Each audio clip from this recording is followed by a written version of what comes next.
समस्त NIS daily degree धारकों का स्वागत है आपके अपने YouTube channel MKS teaching point में। साथियों, बात करेंगे पश्चिम बंगाल प्राथमिक भर्ती एनआईएस डीएलएड वैधता को लेकर के हाई कोर्ट सुनवाई को लेकर के कोर्ट से बड़ी खबर है।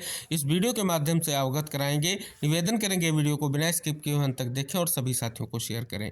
और साथियों, जो कल 6 तारीख की सुनवाई को लेकर के जैसा कि हमने अपडेट दिया था उसके बारे में भी बताएंगे कि सुनवाई को लेकर के क्या स्थिति रही, क्या कुछ सुनवाई में चीज़ें निकल कर आई। तो निवेदन है वीडियो को शेयर जरूर कीजिएगा। चलिए साथियों, सबसे पहले हम बात करते हैं क्या कुछ महत्वपूर्ण सूचना कोर्ट से आ रही है।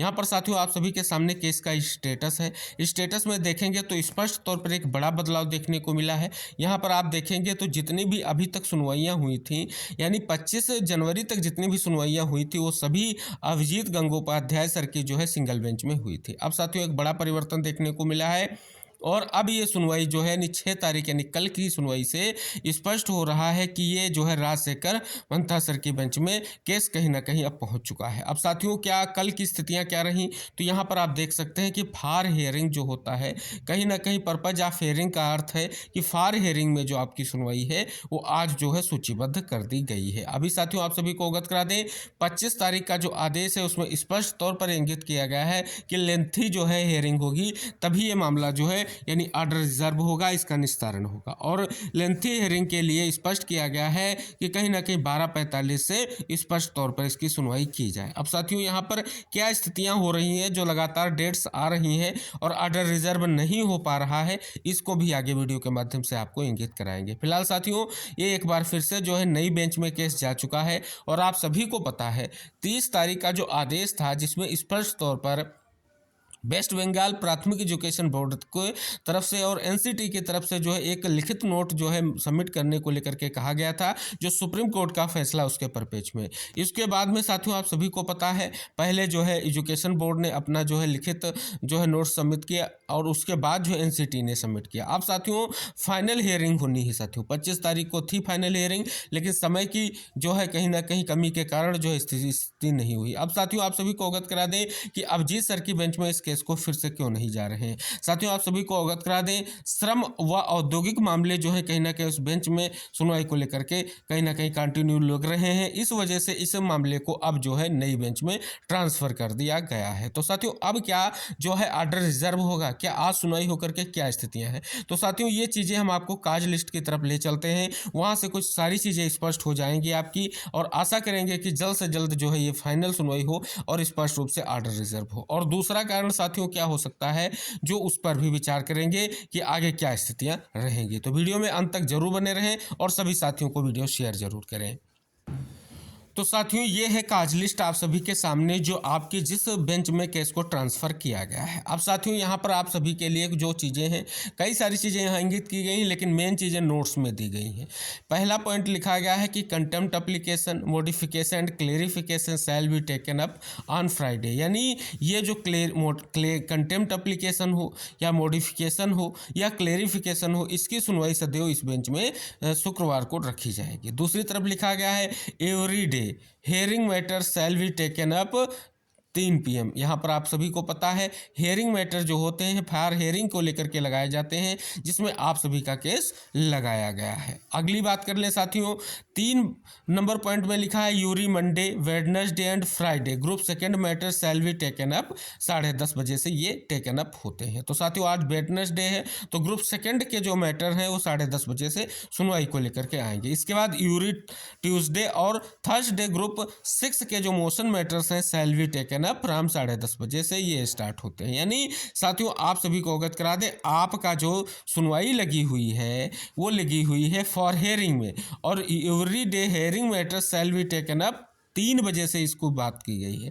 अब साथियों काज लिस्ट में जिस तरह आपका केस आज लिस्टेड हुआ है इस बेंच में, किस नंबर पर सुनवाई लगी हुई है उसको अवगत कराएंगे। साथियों यहाँ पर देख सकते हैं लगभग ये काज लिस्ट लगभग 22 पेज की है और साथियों इसमें कई सारी जो है स्पष्ट तौर पर आपकी सुनवाई की क्या स्थितियाँ बनती हैं, उसको आपको अवगत कराएंगे।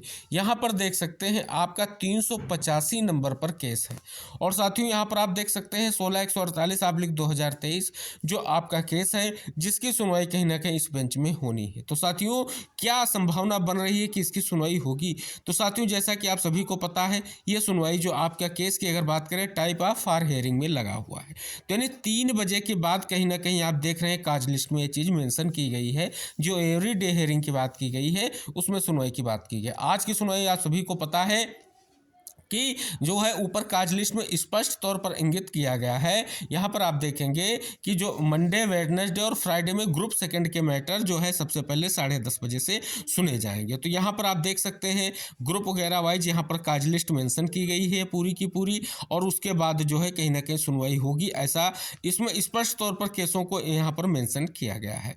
अब साथियों इन सभी चीज़ों को अगर इंगित करें तो क्या ये सुनवाई संभव है? क्योंकि साथियों ये फाइनल जो है जजमेंट है और ऑर्डर रिजर्व होना है, यानी फाइनल बहस के बाद, यानी फाइनल आर्गूमेंट के बाद जो है ऑर्डर रिजर्व होना। और साथियों ऐसा स्पष्ट नहीं हो पा रहा है कि फिलहाल जो है आज ऑर्डर रिजर्व हो पाएगा, क्योंकि साथियों जिस प्रकार आपके केस का नंबर लिखा गया है 385 पर, तो कहीं ना कहीं साथियों स्थिति बन रही है कि जब इसके लिए केवल और केवल आर्गूमेंट यानी 12:45 पर स्पष्ट रूप से ऑर्डर में मेंशन किया गया है, जब ये इतने समय से केस टेकअप होगा और उसके बाद जो है आर्गूमेंट होंगे तभी ये हो सकेगा। अब साथियों यहाँ पर आप सभी को अवगत करा दें और कारण क्या हो सकते हैं। आप सभी को पता होगा कि ये केस लगा हुआ है, लेकिन दूसरी तरफ इसी केस को लेकर के सुप्रीम कोर्ट में एक क्लेरिफिकेशन याचिका कौशिक दास की लगी हुई है जो इसी केस से संबंधित है। तो साथियों इसका सीधा सा प्रमाण यही है कि उसका भी इम्पैक्ट दिखेगा। हालांकि साथियों ये केस सूचीबद्ध हो रहा है, लेकिन साथियों सुनवाई बिल्कुल स्पष्ट तौर पर नहीं हो पा रही है। आशा करेंगे जल्द ही इस चीज़ को लेकर के स्पष्टीकरण होगा, और आज की सुनवाई को लेकर के कोर्ट से जो भी सूचना होगी हम आपको जरूर वीडियो के माध्यम से अवगत करा देंगे। फिलहाल संभावना यही पाई जा रही है कि आर्गूमेंट की जो है संभावना कम ही पाई जा रही है, क्योंकि साथियों लास्ट में केस लगेगा तो आर्गूमेंट जो है कहीं ना कहीं पूर्ण नहीं हो सकेंगे। तो साथियों ये स्पष्ट हो रहा है कि कोर्ट से ये स्थितियां निकलकर सामने आ चुकी हैं, यानी बेंच भी बदल चुकी है और स्थितियां क्या रहेंगी ये देखने वाली बात होगी। तो मिलते हैं साथियों नेक्स्ट अपडेट के साथ, क्योंकि साथियों अभी तक की यही अपडेट है कि अभी तक जो है फाइनल बहस को लेकर के स्थिति स्पष्ट नहीं हो पाई है। आशा करेंगे जल्द ही ये फाइनल बहस होगी और स्थिति क्लियर भी होगी। तो निवेदन रहेगा इस वीडियो को शेयर कीजिएगा, चैनल को सब्सक्राइब कीजिएगा। जैसे ही सुनवाई से संबंधित कोई महत्वपूर्ण अपडेट आती है हम आपको जरूर अवगत कराएंगे। फिलहाल आप सभी से निवेदन है आप सभी लोग प्रयास करिए, क्योंकि संसद पटल से जो आंसर आया है आप सभी को और प्रयास करने की ज़रूरत है, और अपनी क्लेरिफिकेशन याचिका को मजबूत बनाइए जिससे आप सभी की भर्ती को लेकर के स्थिति स्पष्ट हो सके और अन्य कई सारे राज्यों की भर्तियों को लेकर के स्थितियां भी स्पष्ट हो सकें जो कहीं ना कहीं 28/11 के जजमेंट से प्रभावित हो रही हैं। तो उन पर भी कहीं ना कहीं एक महत्वपूर्ण निर्णय सुप्रीम कोर्ट का देखने को मिले। और साथियों अगर सुप्रीम कोर्ट का आदेश आएगा तो स्पष्ट तौर पर आप सभी लोगों के लिए महत्वपूर्ण होगा। तो साथियों इन सभी महत्वपूर्ण तथ्यों के साथ आप सभी से चर्चा की है, निवेदन करेंगे इनको जरूर शेयर कीजिएगा और नेक्स्ट वीडियो का जो है वेट कीजिए। जैसे ही सुनवाई से संबंधित कोई अपडेट आता है या आपकी भर्ती से संबंधित कोई भी सूचना होगी तो हम चैनल के माध्यम से, वीडियो के माध्यम से आपको अवगत करा देंगे। तो मिलते हैं नेक्स्ट अपडेट के साथ, तब तक के लिए टेक केयर, बाय बाय साथियों।